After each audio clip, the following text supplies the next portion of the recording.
अस्सलाम वालेकुम। हम और हमारा कराची में आपको खुशामदीद कहते हैं। आखिर क्या वजह बनती है इस तरह की ख़तरनाक आग लगने की?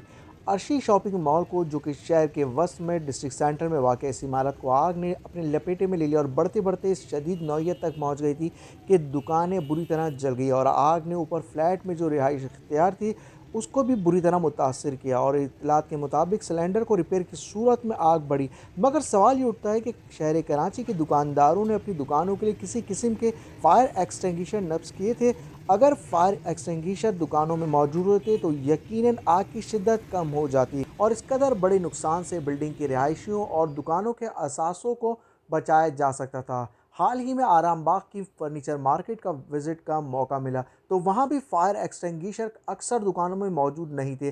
और अगर सबसे छोटा भी फायर एक्सटिंग्विशर रख लें गाड़ी या घर में, जो कि सिर्फ और सिर्फ 500 रुपये में मिल जाता है। इन वजूहात की बिना पर हमने फायर एक्सटिंग्विशर को किस तरह से इस्तेमाल किया जाता है छोटी सी क्लिप अपनी वीडियो में शामिल की है। फायर एक्सटिंग्विशर दीवार पर एक आयरन के कुंडे में हैंग किया जाता है, थोड़ा हैवी होता है और इसके आगे से बासानी नॉब स्पीड में रिमूव करके की को बाहर करके आप इफेक्टेड एरिया को हाथ में दिए गए हैंडल की मदद से पुश करके पाइप की सहूलत से आग को बुझाया जा सकता है, जैसा कि आप वीडियो में देख रहे हैं। अभी इसी के साथ साथ हम स्मॉल फायर एक्सटिंग्विशर, जो कि गाड़ी या किचन के लिए बेहतरीन होता है, इस फायर स्टॉप को यूज़ करने के लिए पहले कवर से रिमूव करना पड़ता है और इफेक्टेड एरिया को सेम वैसे ही प्रोसीजर के थ्रू आप इस्तेमाल कर सकते हैं और कम दर्जे की आग के लिए ये काफ़ी मुफीद है।